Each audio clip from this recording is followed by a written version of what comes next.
Okay, everyone, hello again there. So I was going to do another video pretty quick. Now, obviously, as you can tell, I'm outside here now. And I'm going to get ready to start setting the pop-up up. You can see Gamma over there. She's just getting some little bit of garbage out of the tow vehicle that Papa left in it last night. Ooh, bad Papa. But anyway, gonna get ready to do a walk around setting up the pop-up here. And I'm going to go over a couple things as I get ready to do it here.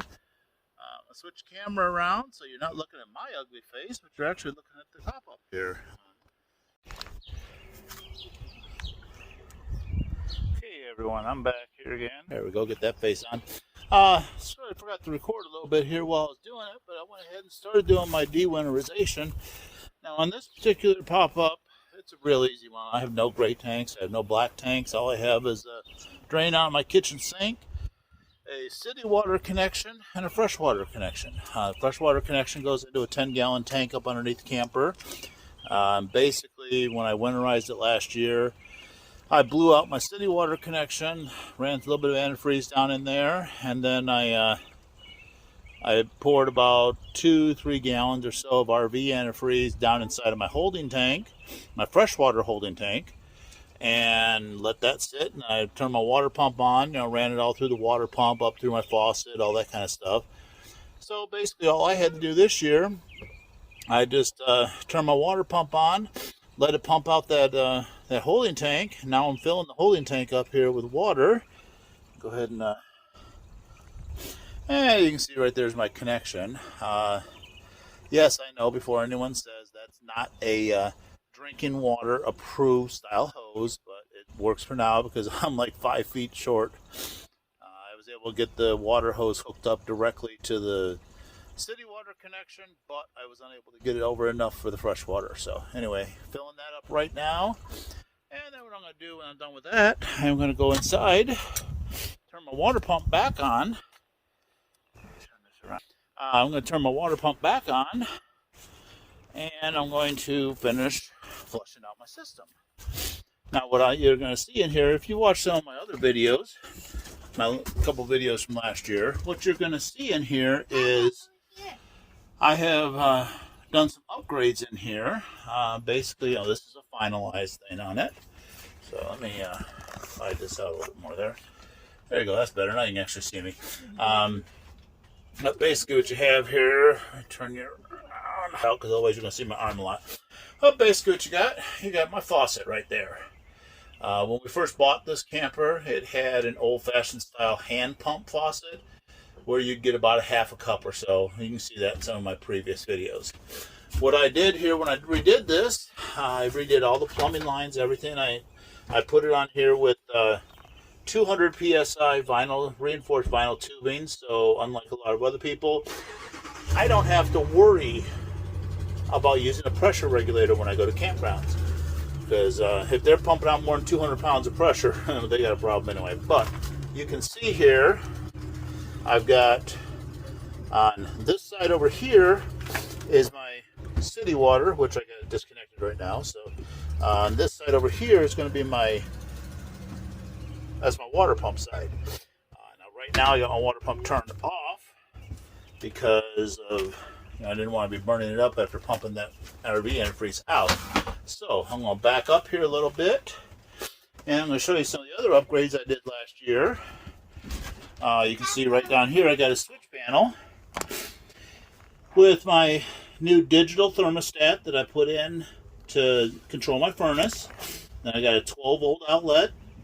That center switch you see right there, that's actually the switch for my water pump. Then I've got a, where you see the 12.7 at, that's actually 2 USB ports up underneath there. And then those other switches over there, I've got another 2 USB ports with another voltmeter and 2 additional switches.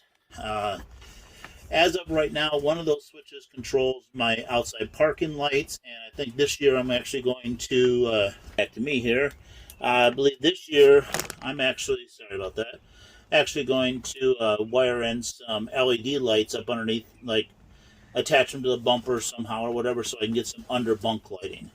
But anyway, like I said, I just figured I'd let you in on what I'm doing here for a second, and I'm going to switch back because my tank should be almost full here, and see what's left in my my water pump here. Okay, so I'm going to turn my pump back on, and you can hear it kicked on there. And now what do we have here? We have, oh, look at that. We got some water flowing, and you can see in the sink there's still a little bit of the pink stuff. So basically, yeah, we're looking at, as far as I can tell, it looks like the system's pretty well primed out. I'm going to let it run there for a couple of minutes, you know, just to make sure and get the system completely flushed. And then I'm going to drain the tank down. I got some manual drains up I put up underneath, and then Gamma just ran up to Dollar General because we just realized we have no bleach in the house.